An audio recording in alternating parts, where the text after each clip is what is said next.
स्वस्ति सहनौ भुनक्तु सह वीर्यङ्करवावहै तेजस्विनावधीतमस्तु मा विद्विषावहै। ॐ शान्ति शान्ति शान्ति। हरि ओम श्री गुरुभ्यो नमः।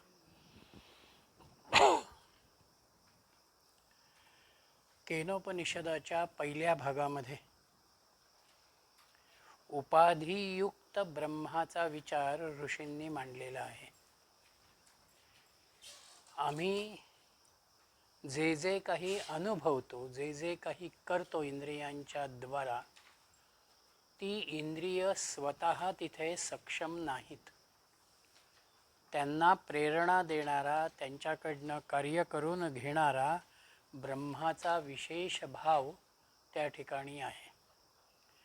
म्हणून मन, वाणी, नेत्र, कान यांच्याद्वारा जे काही जाणलं जातं ते परमतत्वामुळेच जाणलं जातं, ही भूमिका पहिल्या खंडामध्ये आहे. पण इथे मला ब्रह्माचं जे ज्ञान होतं आहे ते पूर्ण ज्ञान नाही. म्हणून दुसऱ्या खंडामध्ये शिष्याच्या समोर खऱ्या ब्रह्माचा विचार ऋषींनी मांडलेला आहे. उपाधियुक्त ब्रह्मापेक्षा सुद्धा उपाधिरहित ब्रह्माची अनुभूती येणं म्हणजे मी पुढे जाणं आहे. माझं विकसन त्या ठिकाणी होणं आहे. मग त्या विकसनासाठी अंतर्मुखता, आंतरिकता ही महत्त्वाची आहे. आणि म्हणून दुसऱ्या खंडामधले 5 मंत्र हे आपल्याला शुद्ध ब्रह्माचा परिचय करून देत आहेत. पहिला मंत्र आहे, यदि मन्यसे सुविदेति दभ्रमेवापि नूनं त्वं वेत्थ ब्रह्मणो रूपम यदस्यच देवेश्वत नु मीमांस्यमेव ते मन्ये विदितम्. ब्रह्मणः रूपम सुवेदम. ब्रह्माचे रूप मी चांगले जाणतो.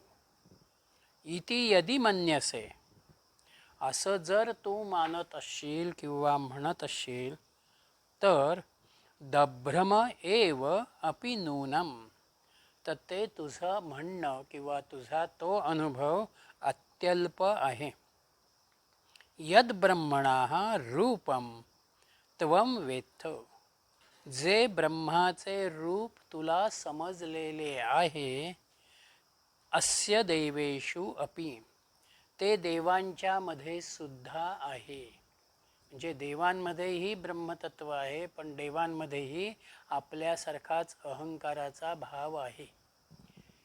म्हणून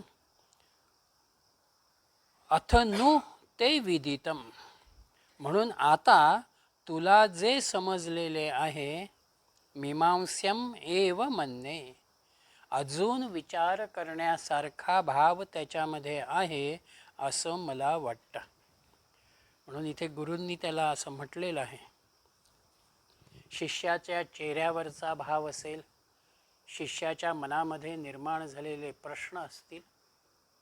म्हणून गुरु त्याला इथे असं म्हणत आहेत की आत्तापर्यंतच्या मंत्रांमधून तुला जे ब्रह्माचं स्वरूप मी सांगितलं, याचा अर्थ तुला ब्रह्म समजलं किंवा कळलं असं होणार नाही, किंवा तेवढ्यावरतीच तू समाधानी व्हावंस असंही नाही. कारण जे तुला आत्ता मी सांगितलं किंवा तुझ्या आकलनामध्ये आलेलं आहे ते देवांच्या मध्ये सुद्धा आहे. देवही त्याच परमात्म तत्वाच्या आधारानं कार्य करतात, ते स्वतः कोणतंही कार्य करू शकत नाहीत. म्हणून आत्म्याची प्रचिती येणं किंवा मला ती आलेली आहे असं जर तुला आत्ता वाटत असेल तर ते योग्य नाही. मी उद्याला राष्ट्रपती भवन बघायला गेलो आणि बाहेरच्याच गेटवरती, एन्क्वायरी गेटवरतीच जर मी तिथे थांबलो आणि मी म्हटलं मी राष्ट्रपती भवन बघितलं, ते पूर्णपणानं बघितलेलं नाही. मी ज्या वेळेला आतमध्ये जातो आणि तो संपूर्ण परिसर बघतो, त्याच वेळेला मी म्हणू शकतो की मी राष्ट्रपती भवन बघितलं, पंतप्रधान निवास बघितला. इथे ती भूमिका आहे. ज्या उपाधींचा विचार आपण आत्तापर्यंत केला त्यांना अनुलक्षून असणारं जे चैतन्य आहे, त्या चैतन्यामधून ब्रह्माची अनुभूती मला मिळाली. म्हणून इथे आत्मचिंतनाकडे, अंतर्मुखतेकडे गुरु शिष्याला वळवत आहेत. हँगरवरती आपले कपडे खूप छान आहेत, पण म्हणून ते कपडे केवळ छान आहे म्हणण्यानं त्याचा भाग नाही आहे. हँगरवरचे कपडे ज्या वेळेला मी परिधान करतो त्यावेळेला त्या कपड्यांचा अधिक चांगलेपणा अनुभवाला येतो. मग मी छान दिसतो आहे, तो रंग चांगला आहे, हे भाव नंतर येतात. तसं इथे स्थूल देहामध्येही आत्मा आहे, पण त्याच आत्म्याच्या आधारानं देह कार्य करतो आहे. परंतु तो जर आत्मा तिथे नसेल तर त्या देहाचं मूल्य शून्य आहे. तसं इथे शुद्ध आत्म्याची जाणीव आपल्याला होणं, तो अनुभव आपल्याला येणं, हे इथे महत्त्वाचं आहे. मला पाणी हवं आहे असं म्हणताना कोणीही आपण नुसतं पाणी आणू शकत नाही.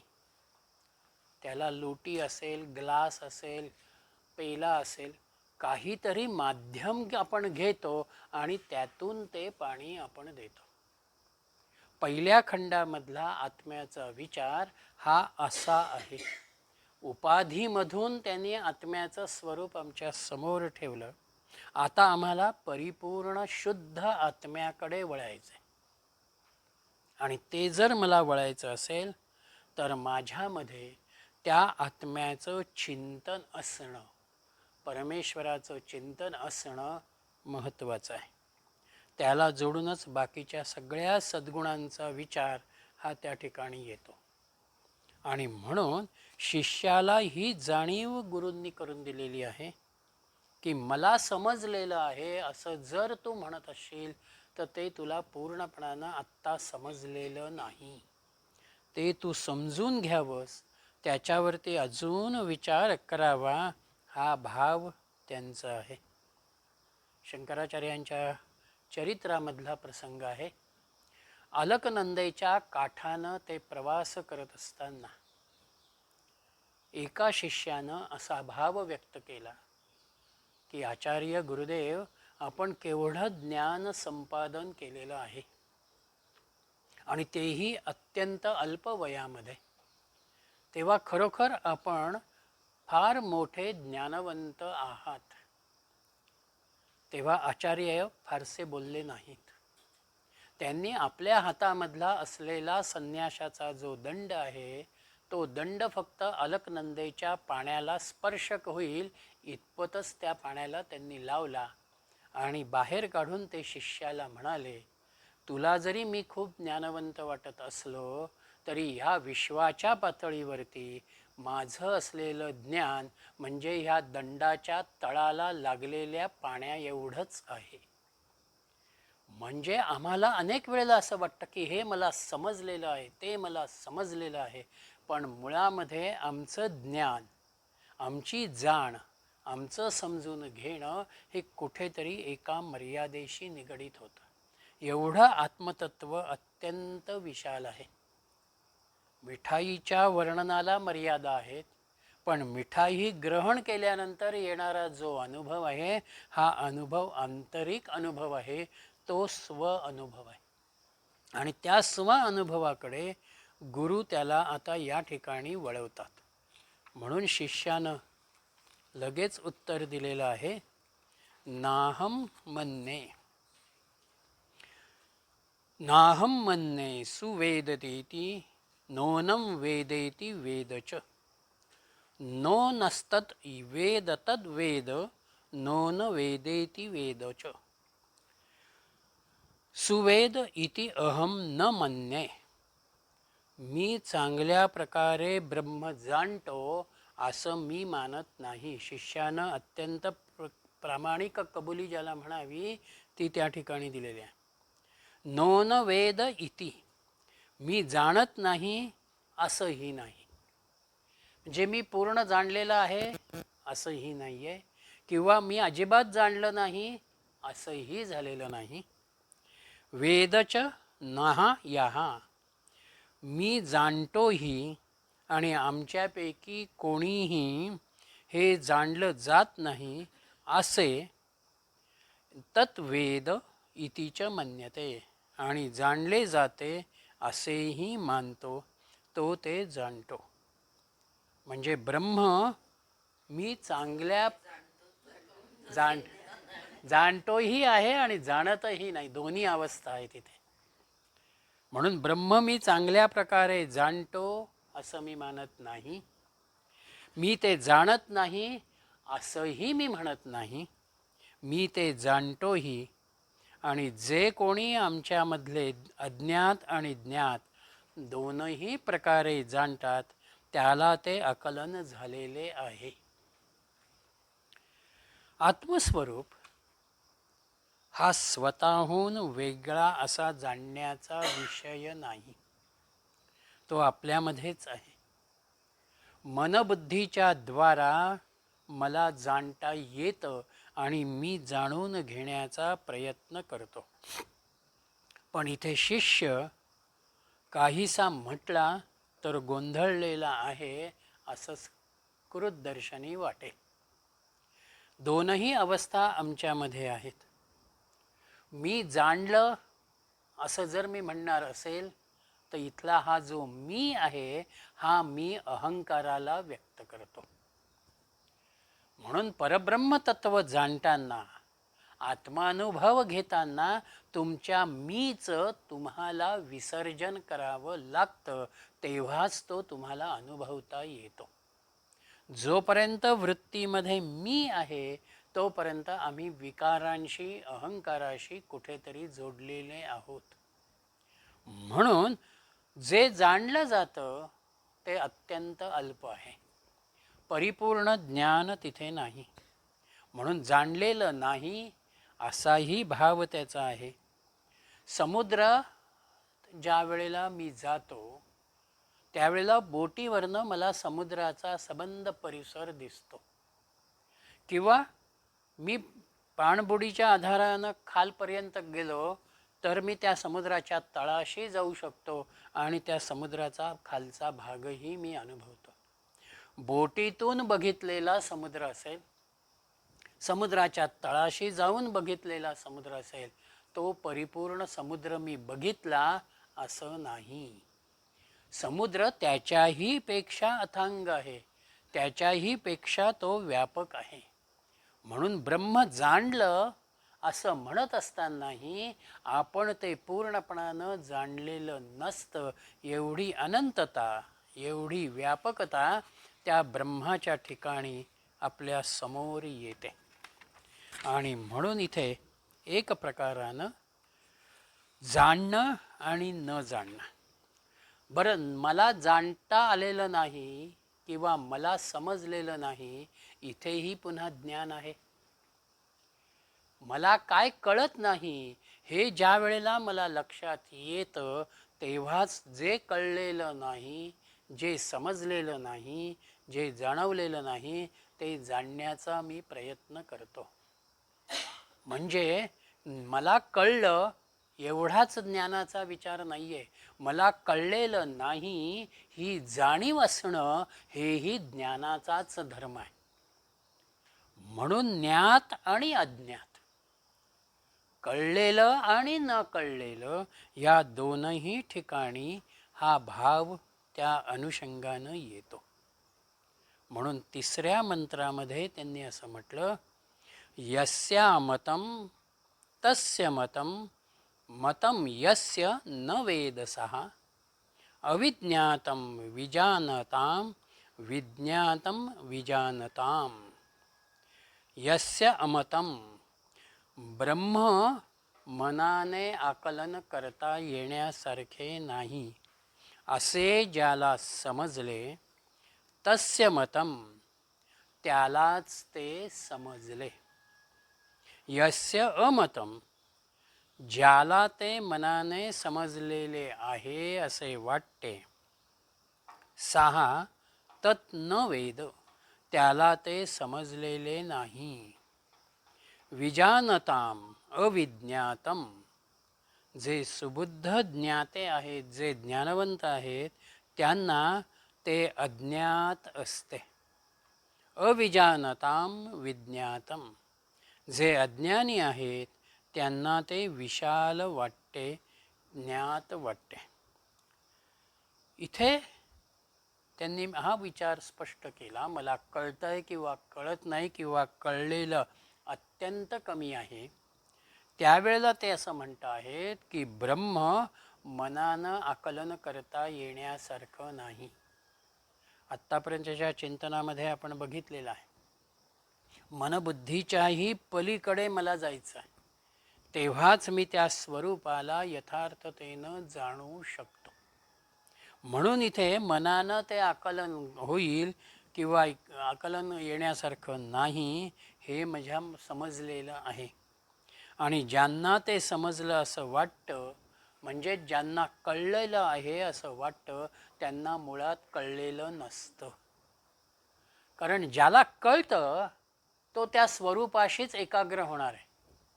आणि एकदा त्या स्वरूपाशी एकाग्र झाल्यानंतर त्याला काही व्यक्त करण्याची भावनाच तिथे राहत नाही. तो फक्त स्वतःचाच अनुभव अनुभवतो. नदी सागराला गेल्यानंतर असं परत मागे वळून म्हणत नाही आहे, मी अमुक ठिकाणी अरबी समुद्राला मिळाली, मी बंगालच्या उपसागराला जाऊन मिळाली. एकदा ती तिथे गेली की त्या सागराशीच एकरूप होते. तसं ब्रह्मानुभव घेताना मी त्याच्या निकट ध्यानामधनं, समाधीमधनं इतका निकट जात राहतो की मी त्याच्याशीच एकरूप होता. म्हणून तुकारामाचे शब्द आहेत, देव पहावयासी गेलो, देव होवोनिया ठेलो. मी बघायला विठ्ठल म्हणून गेलो, पण मीच विठ्ठल रूप होऊन गेलो. ही जी अवस्था आहे, म्हणून ज्याला समजलं असं वाटतं आणि तो ते म्हणतोय, त्याला ते समजलेलं नाही. कारण समजणारा त्याच्याशीच एकरूप होतो. म्हणून परमसत्याला शब्दांच्या व्याख्येमध्ये आम्हाला बसवता येत नाही. जर आम्ही परमसत्याला, ब्रह्माला शब्दामध्ये बसवण्याचा प्रयत्न केला तर तो निरर्थक ठरेल. अंधाऱ्या खोलीमधली एखादी वस्तू मला बघायची असेल, शोधायची असेल, मी तिथे प्रकाशाचा विचार करेन, प्रकाशाचा आधार घेईन.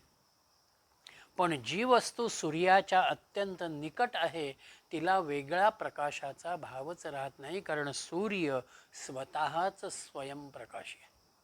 आत्मा स्वतः स्वयंप्रकाशी आहे, म्हणून त्याला प्रकाशित करण्याचा भाग येत नाही. मी त्याच्याजवळ जात मी मलाच प्रकाशित करून घेतो. म्हणून मी जाणतो किंवा जाणलं, मगाशी म्हटलं तसं, हा अहंकाराचा भाव आहे. त्या अहंकाराला आपल्याला बाजूला करण्यासाठी मी अल्प प्रमाणानं जाणलं अशा रीतीची भावना येते. म्हणून आपण ज्या वेळेला नित्यस्वरूपामध्ये ध्यान करतो, समाधीमध्ये राहण्याचा अभ्यास करतो, ओंकाराचं किंवा अन्य कोणतंही भगवंताचं नाम आम्ही घेतो, त्यावेळेला त्या एका नित्याच्या परिपाठामधनं, सवयीमधनं आमची बुद्धी आत्मस्वरूपाच्या जवळ जाते आणि मग आम्हाला आनंदाचा एक भाव येतो. म्हणून माझं ध्यान चांगलं झालं किंवा समाधीमध्ये मी तासभर बसलेलो होतो, ही जाणीव, तो आनंदाचा भाव त्या भावातून बाहेर आल्यानंतर आम्ही व्यक्त करतो. तिथे असताना मी असं म्हणत नाही मी आत्ता खूप आनंदामध्ये आहे.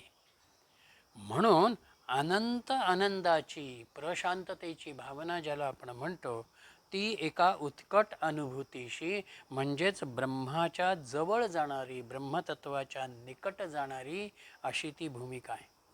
आणि म्हणून जोपर्यंत माझ्यामध्ये मीपणाची जाणीव आहे, मी करतो आहे, मी ध्यानाला बसतो आहे, मी समाधीला बसतो आहे, इथे माझ्यातला मी शिल्लक आहे. पण हे ध्यान माझ्याकडून सहजपणानं होतं आहे किंवा तो परमात्मा, ते ब्रह्म माझ्याकडून ते करून घेत आहे, ही भावना ज्या वेळेला येते त्यावेळेला आम्ही आनंदाच्या अधिक निकट राहतो. म्हणून इंद्रिय आणि बुद्धी ज्ञानाची प्राप्ती आम्हाला करून देतात. डोळे अत्यंत जवळचंही मला बघू देत नाहीत आणि अत्यंत दूरवरचंही ते बघू शकत नाहीत. कान दूरवरचं ऐकू शकत नाहीत. आम्ही काही वेळेला ती साधनं वापरतो. मला लांबचंही दिसलं पाहिजे, जवळचंही दिसलं पाहिजे किंवा ऐकू येताना त्रास होत असेल, मी साधनं वापरेन. पण ती वापरलेल्या साधनांना सुद्धा शेवटी मर्यादा पडतात. म्हणून मग काही वेळेला कानाचं यंत्र लावलेली माणसंही म्हणतात, नाही बा मला कंटाळा आला, मी ते काढून टाकलं. म्हणजे आम्ही साधनांचा वापर करतो, परंतु त्यालाही मर्यादा होते, कारण इंद्रिय क्षीण होतात, आमची बुद्धीही क्षीण होते. म्हणून आत्म्याला जाणणं आम्हाला अवघड होतं. म्हणून आत्मज्ञान, परब्रह्माचा विचार जो आहे, हा विचार करत असताना एक पर्याय आमच्या समोर आहे, आणि तो म्हणजे अनंत असणाऱ्या त्या बुद्धीच्या अनुषंगानं अनंत तत्वाला जाणून घेण्यासाठी मी स्वतः प्रयत्न करणं. म्हणून माझ्या सीमित बुद्धीला मी व्यापक करण्याचा प्रयत्न करणं. देहबुद्धीमधून मी बाहेर पडावं, आणि देहबुद्धीमधून मला बाहेर पडण्यासाठी आसक्ती आणि ममत्व मला सोडायला पाहिजे. आसक्तीमध्ये हवेपणाचा, इच्छांचा भाव आहे, आणि ममत्वामध्ये मी आणि माझं या भूमिका आहे. म्हणून इथे ब्रह्म जाणत असताना एक प्रकारानं त्याच्या कर्तेपणाची जाणीव माझ्यामध्ये मी घ्यायला हवी. पेटलेल्या अनेक वस्तू आमच्या समोर आहेत, त्यावेळेला अग्नीचं स्वरूप आम्हाला त्या वस्तूंच्या अनुषंगानं दिसेल, पण मूळ अग्नी एकच आहे. लाकूड जर चौकोनी असेल, आम्हाला पेटलेला अग्नी चौकोनी दिसेल. लाकूड गोल असेल, आम्हाला तो पेटलेला अग्नी वर्तुळामध्ये दिसेल. तसं इथे अग्नी एकच, त्याचं दिसणं जे आहे ते वेगवेगळं आहे. तसं आत्मा म्हणा, परमात्मा म्हणा, हा एकच आहे. तो ह्या नानाविध योनींच्या द्वारा व्यक्त झालेला आम्हाला त्या ठिकाणी जाणवतो. म्हणून खरं काही असेल, कायमचं अस्तित्व कशामध्ये असेल तर ते आत्म्याशी निगडीत आहे. म्हणून बुद्धीचा सारासार विवेक ज्या वेळेला येतो, त्यावेळेला मी आत्म्याला जाणतो हे बुद्धी म्हणणंही माझ्यासाठी योग्य नाही, आणि मी मुळीच जाणत नाही असंही मी म्हणणं योग्य नाही. कारण काही प्रमाणात का होईना आनंदाची अनुभूती प्रत्येकाला येते. मग मला जर आनंदाची अनुभूती येते किंवा मला अत्यंत शांत राहावं असं वाटतं, मला आत्ताला कोणाचाच संपर्क नको आहे असं वाटतं, ती एकांताची, शांततेची भावना माझ्यामध्ये निर्माण होणं, याचाच अर्थ आत्म्याच्या अस्तित्वाचा कुठेतरी मला असलेला जाणीवेचा भाग. त्या जाणीवेमधनं मी ती अपेक्षा करतोय की नाही, मला आता एकांत हवा आहे, मला लोकसंपर्क नको आहे, किंवा मी जे साधन करतो त्या साधनामध्ये मला अधिक वेळ बसायचं आहे.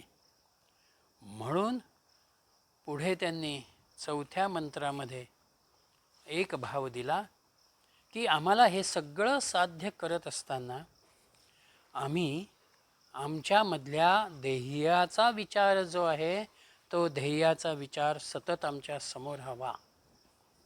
मनुष्य म्हणून मी जे जन्माला आलेलो आहे, त्या मनुष्यजन्मातलं प्रधान ध्येय जर कोणतं असेल तर ते ध्येय म्हणजे त्या परब्रह्माला जाणणं आहे. ती ज्ञानवृत्ती, ती अंतरदृष्टी मला आत्मसात करायची आहे. म्हणून चौथ्या मंत्रामध्ये ते असं म्हणतं आहेत, प्रतिबोध विदितं मतं अमृतत्वं हि विंदते, आत्मना विंदते वीर्यं, विद्यया विंदते अमृतम. प्रतिबोध विदितम म्हणजे प्रतीतीपूर्वक, अनुभवपूर्वक जे ज्ञात झालेलं आहे असं मत खात्रीपूर्वक झाल्यानंतर अमृतत्वम ही विंदते, मानवाला अमृतत्वाची प्राप्ती होते.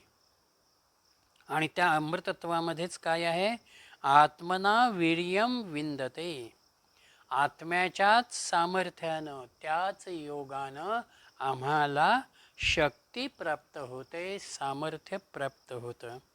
म्हणून विद्यया अमृतम विंदते, ब्रह्मज्ञानाचीच प्राप्ती, तोच विचार आम्हाला अमृतत्व प्राप्त करून देतो.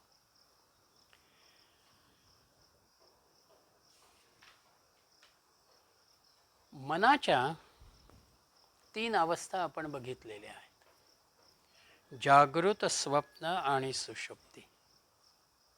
ह्या 3ही अवस्थांमध्ये हे ब्रह्मतत्व अखंड विद्यमान आहे. ते मी झोपलो म्हणून ते झोपलं असं नाही, किंवा मला स्वप्न पडतं आहे म्हणून ते त्या स्वप्नापेक्षा वेगळं आहे असंही नाही.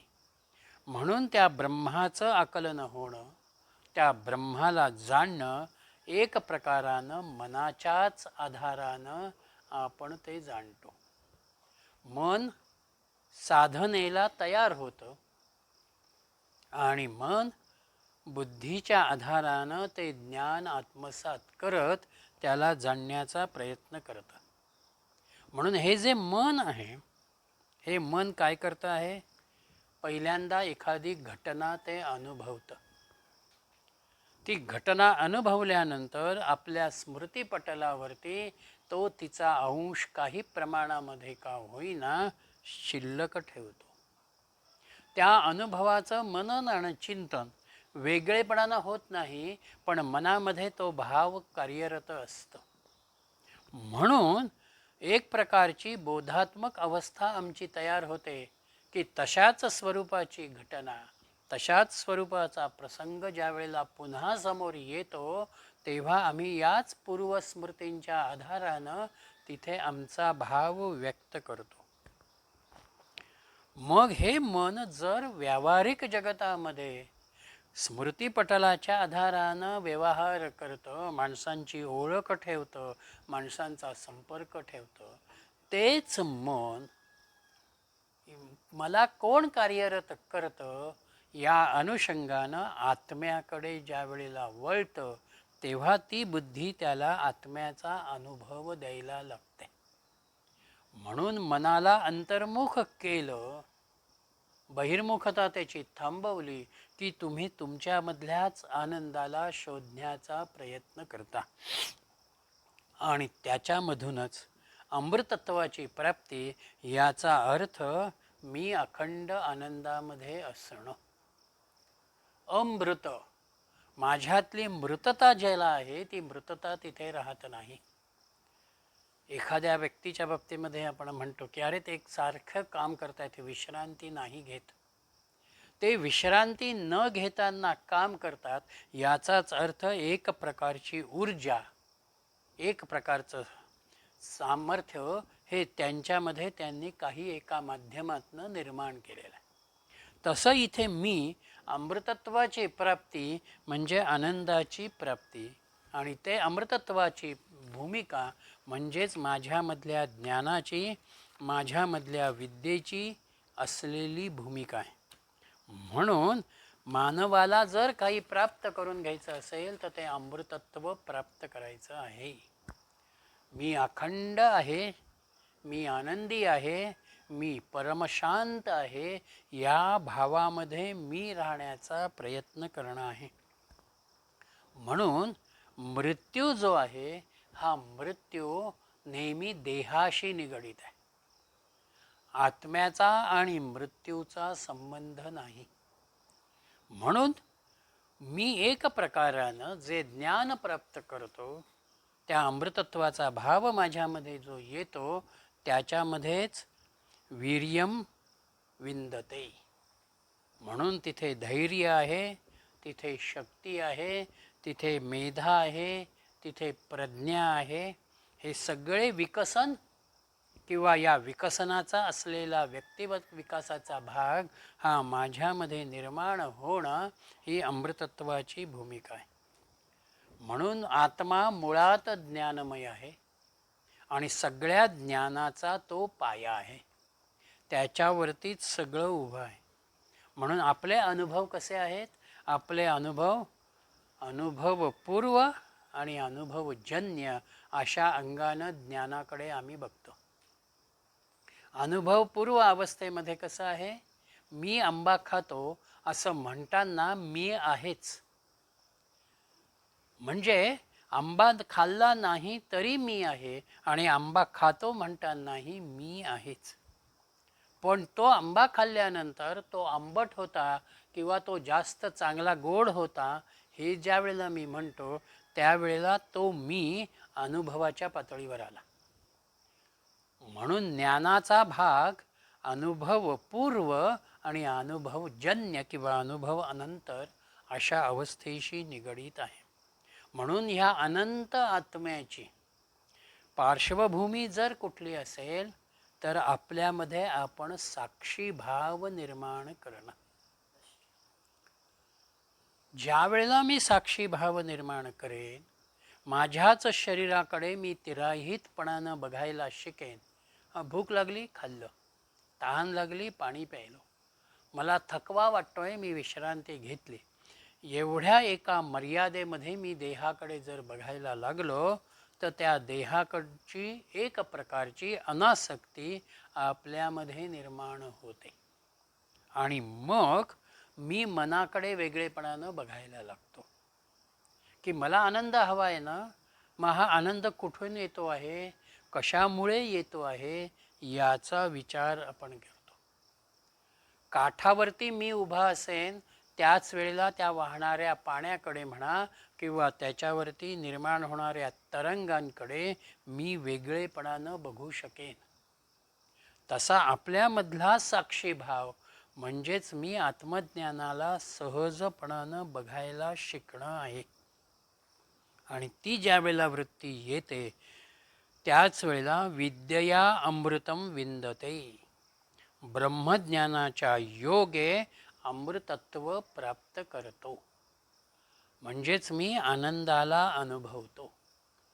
मी परम आनंदाच्या शांतीच्या आणि भूमिकेमध्ये त्या ठिकाणी येतो. आणि त्यातूनच शेवटचा मंत्र ह्या दुसऱ्या खंडामधला येतो जो अत्यंत महत्त्वाचा आहे. इह चेद वेदिदथ सत्यमस्ति न चेदिह वेदिन महती विनष्टिः भूतेषु भूतेषु विचित्ते धीराः प्रेत्यास्मान् लोकात् अमृता भवन्ति. इह अवेदित चेत. जर ब्रह्म येथेच याच जन्मामध्ये मी जाणण्याचा प्रयत्न केला तर अथ सत्यम अस्ति. मानवी जन्माची खऱ्या अर्थानं कृतार्थता किंवा परिपूर्णता ही त्या ठिकाणी होईल. इह न अवेदितम. ते जाणून घेतलं नाही तर चेत महती विनष्टीही. तुमचं फार मोठं नुकसान आहे, मोठी हानी आहे. भूतेषु भूतेषु विचित्य. प्रत्येक प्राणीमात्रामधल्या ब्रह्माचं निरीक्षण करून धीरहा म्हणजे धीर पुरुष, स्थितप्रज्ञ पुरुष अस्मान लोकान प्रेत्य या विषय वस्तूंच्या जगाला धिक्कारतो, बाजूला करतो. अमृताः भवन्ति आणि अमर होतो. म्हणजे मला दृश्यापासून बाजूला झाल्याशिवाय खऱ्या अर्थानं आत्म्याची अनुभूती येणार नाही.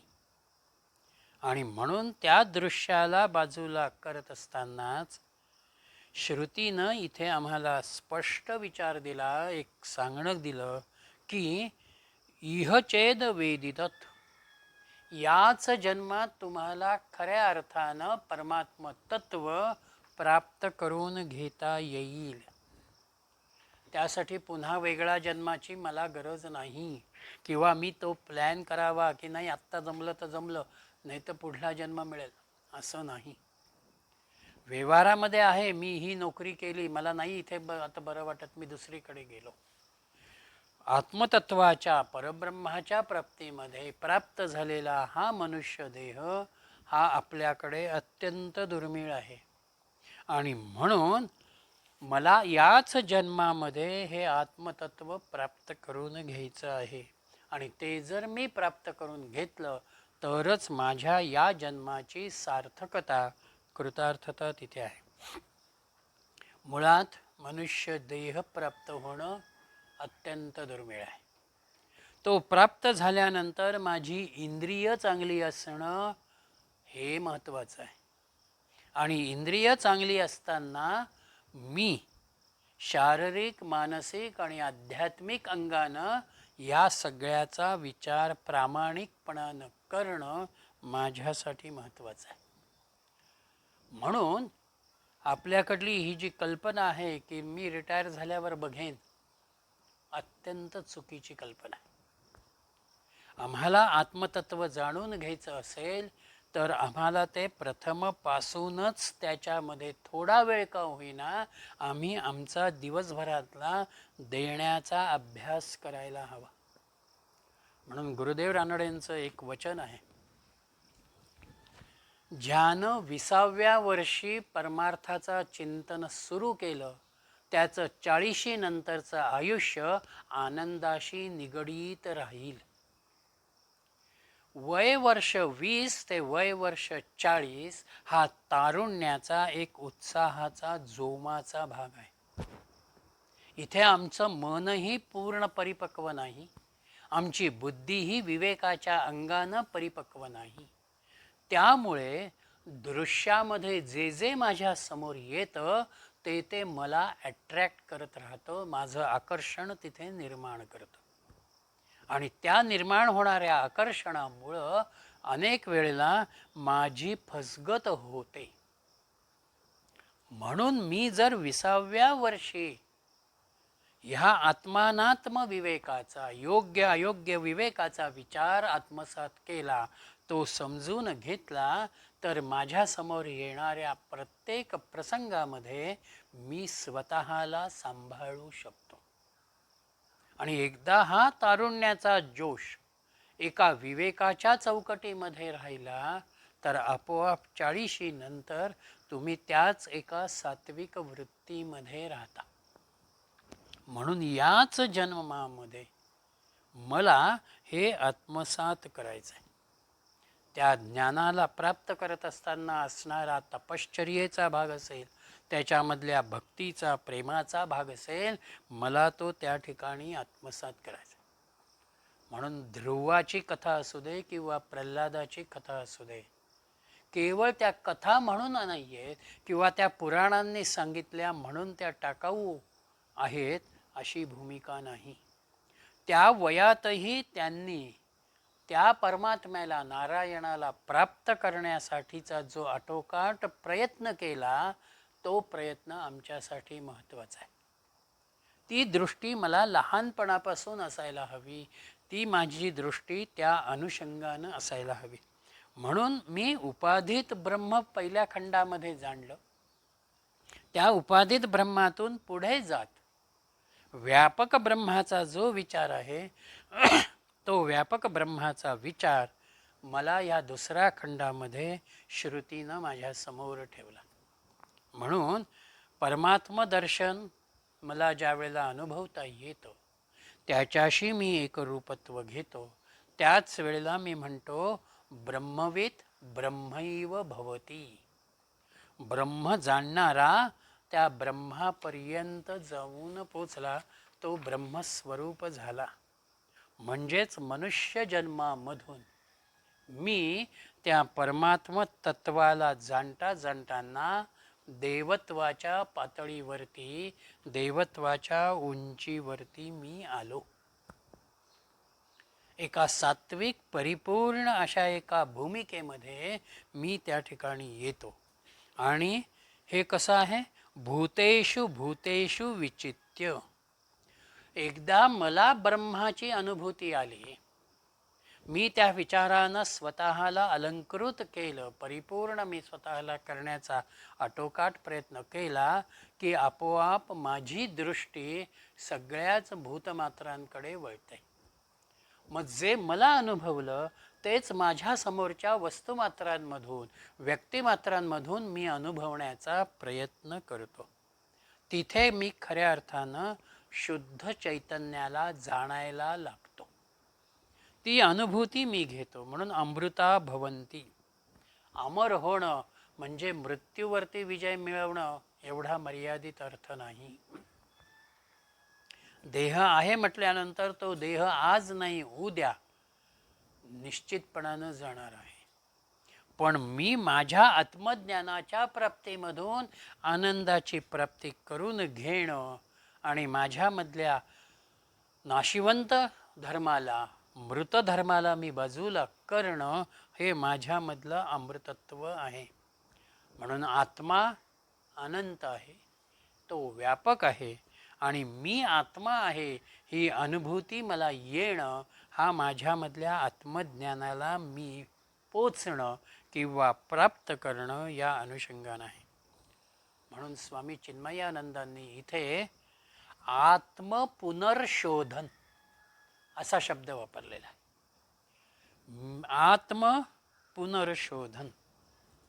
आत्तापर्यंत माझं तादात्म्य बाहेर होतं. बाहेरच्याच गोष्टींमधून मी माझ्या सुखाचा, आनंदाचा विचार करत होतो. ती माझी चुकीची कल्पना मला बाजूला करायला लावणं आणि मीच माझ्यामध्ये तो भाव अनुभवणं, म्हणजेच माझं स्वरूप मी समजून घेणं, हे मी माझ्या आत्म्याचं पुनर्शोधन आहे. मी त्याचा अनुभव घेणं आहे. जे माझ्याजवळ आहे त्याचाच विचार मी करणं आणि त्यालाच मी अनुभवणं, हा भाव इथे आहे. म्हणून मर्त्य शरीरावरचं प्रेम आपलं कमी होतं. आणि एकदा मर्त्य शरीरावरचं प्रेम कमी झालं की मृत्यूलाही सहजपणानं स्वीकारणारी भावना येते. म्हणून अष्टावक्राच्या समोर जनक राजा तत्वज्ञान हे आत्मचिंतन समजून घेत असताना एका सैनिकानं, शिपायानं येऊन जनकाला असं म्हटलं की राजमहालाला आग लागलेली आहे. जनकानं तिथे उत्तर दिलेलं आहे, आग लागली असेल, जे काम तुमचं आहे ते तुम्ही करा, मी माझ्या आत्मचिंतनापासनं बाजूला होऊ शकत नाही. कारण राजवाड्याला आग लागली, ठीक आहे, ज्यांचं काम आहे विझवण्याचं त्यांचं काम ते त्या ठिकाणी करतील. यदा कदाचित त्या राजवाड्याची पूर्ण राख रांगोळी जरी झाली तरीसुद्धा पुन्हा नव्यानं तो उभा करता येईल. पण मी जो आनंदाशी आत्ता निगडीत आहे त्या आनंदापासून मी स्वतःला बाजूला करणं म्हणजे मी पूर्णपणानं पुन्हा देहबुद्धीत जाणं आहे. एकदा ह्या आनंदाच्या जवळ आल्यानंतर इकडल्या तीरावरचं काय घडतं हा भावच माझ्यासमोर येत नाही. म्हणून स्वस्वरूप जाणणं हा भाव या दुसऱ्या खंडामध्ये शिष्याला पुढे नेत गुरूंनी, ऋषींनी त्या ठिकाणी केलेला आहे. आणि त्यातून तिसऱ्या खंडामध्ये आत्ता आणि येथेच हे तुम्हाला प्राप्त करण्याची भूमिका दिल्यानंतर तिसऱ्या खंडामध्ये ऋषींनी एक गोष्ट शिष्यांच्या समोर ठेवली आणि त्या गोष्टीमधून त्यांनी शिष्याला थोडं वरती घेण्याचा, पुढे नेण्याचा प्रयत्न केलेला आहे. ही गोष्ट जी आहे अत्यंत सांकेतिक स्वरूपामधली ती गोष्ट आहे. देवांना परमात्म तत्वानं दानवांवरच्या युद्धामध्ये विजयी केलं आणि ते विजय प्राप्त केल्यानंतर देवांच्या मध्ये हा भाव निर्माण झाला की आम्ही दानवांवरती विजय संपादन केला. तेव्हा देवांना झालेला हा अहंकार दूर करावा म्हणून त्या परमात्म तत्वानं यक्षाचं रूप घेतलं आणि तो त्या देवांच्या समोर प्रगट झाला. आणि देवांच्या समोर तो प्रगट झाल्यानंतर प्रत्येक जण देवांच्या मध्ये असं म्हणायला लागला की अरे हा कोण आहे, हे तेज काय आहे, कोणीतरी पुढे व्हा आणि त्याच्याशी बोला, त्याला जाणून घ्या की तू कोण आहेस. हो नाही करता करताना शेवटी पहिल्यांदा अग्नीला त्यांनी पुढे केलं आणि अग्नीला म्हणाले की तू त्याच्या समोर जा आणि त्याला विचार तू कोण आहेस. म्हणून अग्नी समोर गेला आणि अग्नीनं त्याला विचारलं की तू मग कोण आहात. तेव्हा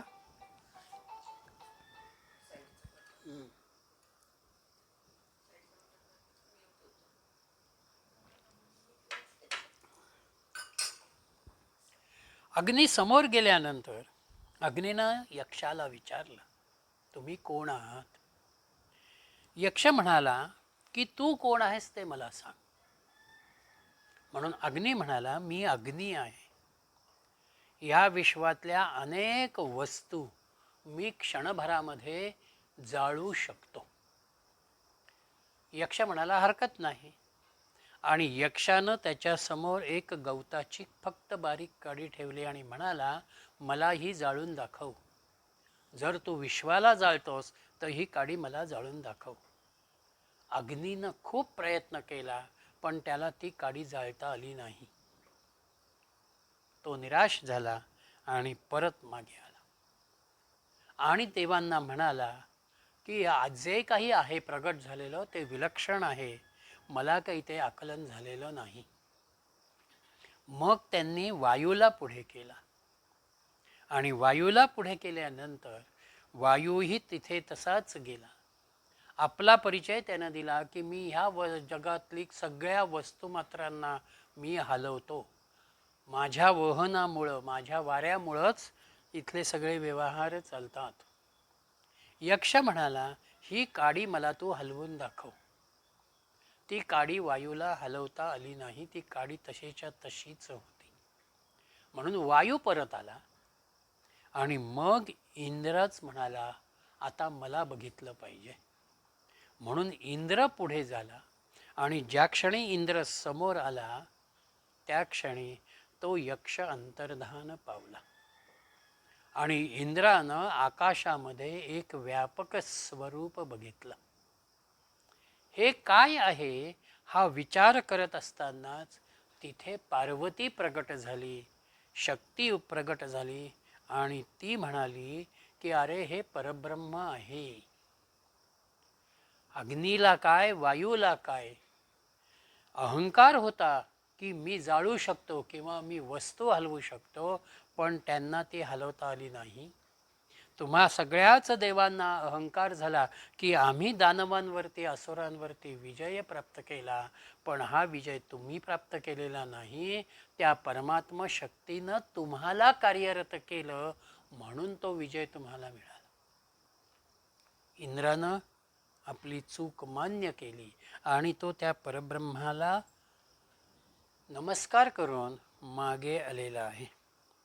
म्हणून इथे ऋषींनी असं म्हटलेलं आहे की अहंकार देवांनाही होतो, पण त्या अहंकारापेक्षा सुद्धा शेवटी त्या परमात्म शक्तीचा जो भाव आहे तो भाव आपल्याला समजून घेता आला पाहिजे.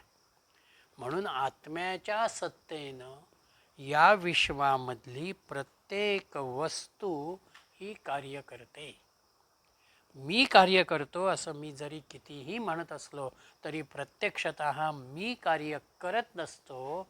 हा मी बोलायला लावणारी शक्ती कोणीतरी वेगळी आहे.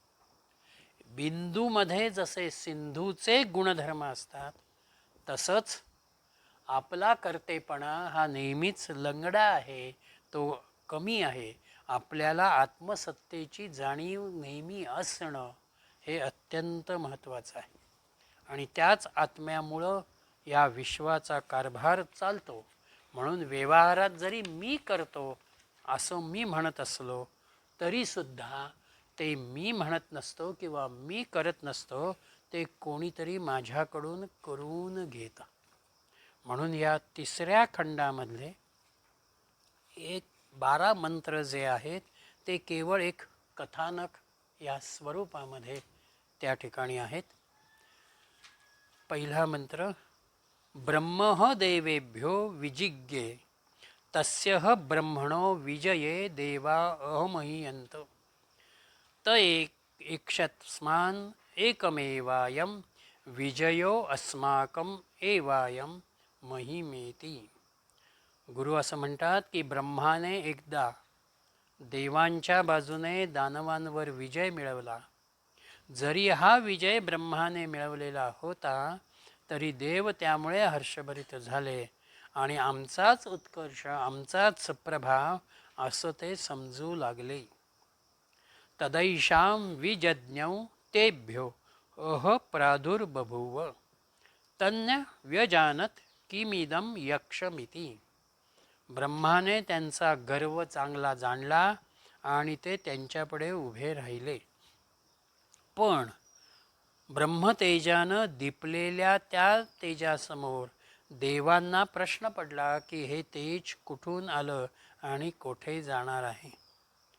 त्याच तेजामधून यक्ष तिथे प्रगट झाला आणि त्या देवांना हे तेज काय आहे हे समजलं नाही. ते अग्निम ब्रुवन जातवेद एतत विजानीहि किमेतत यक्षमिति तथेती. ते अग्नीला म्हणाले, हे जातवेद, हे महान स्वरूप काय आहे याचा शोध घे. त्यानं ते कबूल केलं. तद अभ्यद्रवत तम अभ्यवदत कोसीति अग्निर्वा अहम अस्मीत्य ब्रवीज्जातवेदा वा अहम अस्मीती. अग्नी लगबगीनं यक्षाकडे गेला. यक्षानं त्याला विचारलं की तू कोण आहेस. अग्नीनं सांगितलं, मीच अग्नी आहे. तस्मिन् स्त्वयि किं वीर्यमिति अपीदं सर्वं दहेयं यदिदं पृथिव्याम इति. यक्षाच्या रूपातील ब्रह्मानं त्याला विचारले, तू जो अशा स्वरूपाचा आहेस त्या तुझी काय शक्ती आहे. तेव्हा अग्नीनं म्हटलं, पृथ्वीवरती जे जे काही आहे ते सगळं मी जाळतो.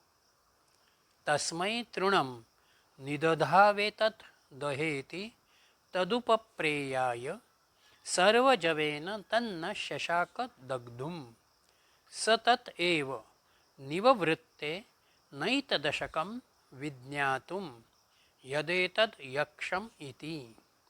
ब्रह्मानं त्याच्यापुढे एक गवताची काडी ठेवली आणि सांगितलं, ही जाळ. आपल्या सर्व शक्तीनिशी त्याने त्या गवताच्या काडीवर झडप घातली, परंतु तो ती जाळू शकला नाही. म्हणून देवांच्याकडे परत येऊन त्यानं सांगितलं, जे हे विलक्षण आहे ते मी ओळखू शकलेलो नाही. अथ वायुं ब्रुवन् वायवेतद् विजानीहि किमेतद् यक्षमिति तथेती. नंतर देव वायूला म्हणाले, हे वायुदेवा, हे आदरणीय विलक्षण कोण आहे ते तू ओळख. आणि होय म्हणत वायू तिथे गेला. तदभ्यद्रवत तम अभ्यवदत कोसीति वायुर्वा अहम अस्मीति अब्रवीन मातरीश्वा वा अहम अस्मीति. वायू त्याच्याकडे त्वरेनं गेला. तू कोण आहेस असे त्या यक्षानं त्याला विचारले. मी वायू आहे अथवा मी आकाशात संचार करणारा आहे असं तो म्हणाला. तस्मिन् स्त्वयि किं वीर्यमिति अपेदं सर्वमाददीय यदिदं पृथिव्याम इति. असा सामर्थ्यवान तू, तुझ्या ठिकाणी काय सामर्थ्य आहे असे ब्रह्माने त्याला विचारले. जे हे पृथ्वीवर आहे ते सर्वसुद्धा मी उडवून लावीन असे वायू म्हणाला. तस्मै तृणं निदधावेतादस्त्वेति तदुपप्रेयाय सर्वजवेन तन्न शशांका दातुं सतत एव निववृत्ते नैतदशकं विज्ञातुं यदेदद यक्षमिति. हे उचल असे म्हणून ब्रह्माने त्याच्या पुढे गवताची काडी ठेवली. वायूनं सर्व शक्तीनिशी त्याच्यावर झडप घातली, पण तो ती उचलू शकला नाही आणि तो तेथूनच परतला. आणि जे हे विलक्षण आहे ते मी ओळखू शकलो नाही असे तो देवांना म्हणाला. अथे इंद्र ब्रुवन् मघवन् एतत् विजानीहि किमेतद् यक्षमिति तथेति तदभ्यद्रवत् तस्मात् तिरोधदे. नंतर देव इंद्राला म्हणाले, हे मघवन, पूजनीय किंवा महान असणाऱ्या इंद्रा, तो पूजनीय यक्ष कोण आहे ते तू शोध. त्यानं ते मान्य केलं आणि इंद्र यक्षाकडे गेला, परंतु यक्ष त्याच्यासमोर गुप्त झाला. स तस्मिन् अवकाशे स्त्रियमाजगाम बहुशोभमानामुमां हैमवतीं ताम होवाच किमेदद् यक्षमिति. त्या इंद्राला त्याच ठिकाणी हिमालयाची कन्या उमा हिच्यासारखी अत्यंत सुंदर अशी स्त्री दिसली आणि हे अदृश्य झालेले विलक्षण काय आहे असे तो तिला म्हणाला. हा कथेचा भाग त्यांनी या ठिकाणी घेतला आणि ब्रह्माचं स्वरूप काय आहे हे त्यांनी त्या ठिकाणी मांडलं. आणि त्याच्यातून शेवटचा चौथा भाग हा पुढे आपल्या समोर येतो. त्याच्यामध्ये 9 मंत्र आहेत. ही पूर्णपणानं म्हणताना जरी गोष्ट असली तरीसुद्धा एक प्रकारचा सांकेतिकतेचा भाग हा यामध्ये आहे. पहिला भाग म्हणजे व्यावहारिक जीवनातही आपण अनेक वेळेला बघतो की मी सगळ्या तऱ्हेचे प्रयत्न करतो. ते प्रयत्न जास्तीत जास्त अचूक असतात, पण तरीही मला यश मिळत नाही. आणि अनेक वेळेला त्रुटी असतात किंवा काहीतरी माझ्याकडनं राहून जातं, पण मला अपेक्षित नसलेलं उत्तम यशही मला मिळतं. हे अनुभव जीवनातही येतात. आणि त्याच्यातून आपली एक भावनिकता येते की जेव्हा अपयश येतं, एखादं संकट येतं, तेव्हा पहिली प्रतिक्रिया आपली असते, देवा मला तू हे का दिलंस. पण आनंद घडल्यानंतर अरे मला प्रमोशन मिळालं, माझा सन्मान झाला, हा भाव माझ्यामध्ये असतो. वस्तुतः माझं यश आणि माझं अपयश हे दोनही त्या ईश्वरी सत्तेशी निगडीत आहेत. त्याच्याच इच्छेनं, त्याच्याच नियोजनातून ह्या घटना घडतात. म्हणून समर्थांनीही म्हटलेलं आहे, परंतु तेथे भगवंताचे अधिष्ठान पाहिजे. तुम्ही जे जे काही करता ते भगवंताच्या जाणीवेमध्ये, भगवंताच्या स्मरणामध्ये तुम्ही कराल ते अधिक उत्तम होईल. म्हणून इथे अग्नी हा विश्वातही आहे आणि देहातही आहे. देहातही तो उष्णतेच्या रूपानं आहे, जठराग्नीच्या रूपानंही आहे. म्हणून अग्नी पहिल्यांदा त्या परब्रह्मसत्तेसमोर गेलेला आहे आणि त्या अग्नीला त्यांनी जातवेद म्हटलेलं आहे. जातवेदाचा एक अर्थ असा होतो की उत्पन्न झालेला जाणणारा असा तो विचार म्हणजे अग्नी, किंवा दुसरा एक विचार म्हणजे जन्मतः जो जाणतो तो जातवेद. पहिल्यापासून त्याला ती जाणीव आहे, मी कोण आहे, मी काय आहे. आणि म्हणून अग्नी आणि वायूमध्येही हलणारी वस्तू आहे, गतिमानता आहे. माझ्या जीवनामध्ये विचारांची व्यक्त होणारी भावना, विचारांचं असलेलं वहन, याच्यामधूनच आपण एक प्रकारानं परिपूर्णतेकडे जातो. म्हणून वायूचा विचार करतानाही इथे मातरिश्वा म्हटलेला आहे, म्हणजे मातेच्या अंगावर खेळणारा. वायू हा पृथ्वीवरतीही वाहतो आणि अंतरिक्षामध्येही तो वाहतो. म्हणून मातरिश्व हा शब्द पृथ्वीलाही लागू होतो आणि अवकाशाच्या अनुषंगानं तो अवकाशाशीही निगडीत राहू शकतो. म्हणून ही ब्रह्मशक्ती अग्नीच्या स्वरूपात असू दे, वायूच्या स्वरूपामध्ये असू दे, ती एक प्रकारानं श्रेष्ठ आहे. आणि म्हणून इंद्र हा देवांचा राजा. इदम द्र म्हणजे जो पाहतो आहे, पाहणारा आहे, त्याला इंद्र म्हणतात. दृश्य बघता येतं, अदृश्य बघता येत नाही, पण तरीही त्या अदृश्यामध्ये कार्य करणारी शक्ती आहे. म्हणून उमा जी प्रगट झाली, उमा ही ब्रह्माचीच शक्ती आहे, परब्रह्माचंच ते स्वरूप आहे. प्रत्येक व्यक्तीमध्ये, मग तो पुरुष असू दे किंवा स्त्री असू दे, त्याच्यामध्ये स्त्री तत्व आहे आणि पुरुष तत्व आहे. एखादी स्त्री अत्यंत ठामपणानं धीरानं काम करते, एखादा निर्णय घेते, त्यावेळेला सहजपणानं आपण म्हणतो काय पुरुषी वृत्ती आहे. म्हणजे पुरुषामधला असलेला कणखरपणा, पुरुषामधला असलेला ठामपणा स्त्रीमधून व्यक्त होताना तिच्यातलं पुरुषतत्व व्यक्त होतं. एखादी भावना व्यक्त होत असताना तिथे स्त्रीतत्वाचा विचार येतो. म्हणून अग्नी आणि वायूसारखा अहंकार जिथे येईल तिथे आम्ही अनुभव घेणार नाही. पण इंद्रासारखी मला हे जाणून घ्यायचं आहे, हे कोण आहे, ही विनयशीलता जेव्हा येते तेव्हा तुम्हाला तिथे परब्रह्माची अनुभूती येते. म्हणून उमा प्रगट झाली आणि इंद्राला तिनं परब्रह्माची जाणीव दिली. हा भाग या 3ऱ्या खंडामध्ये येतो. आणि 4थ्या खंडातून हा कोण, परब्रह्म म्हणजे नक्की काय, किंवा माझ्या सगळ्या इंद्रियांना, देहाला कार्यरत करणारा कोण, हा विषय 4थ्या खंडामध्ये 9 मंत्रांमधून पूर्ण होतो आहे. हां, इंद्रानं मला हे जाणून घ्यायचं आहे नक्की काय आहे, कोण आहे. हां, म्हणून पहिल्यांदा तो यक्षाच्या समोर जो जातो आहे त्याच्या मनामध्ये हा भाव आहे की अरे हे दोघं परत आले, आता मी जातो आहे, तेव्हा नक्की हे काय आहे, हे नक्की काय आहे, हा भाव इंद्राच्या मध्ये निर्माण झाला. म्हणून तिथे उमा प्रगट झाली की अरे तुला जाणून घ्यायचं आहे ना, मग हे स्वरूप आहे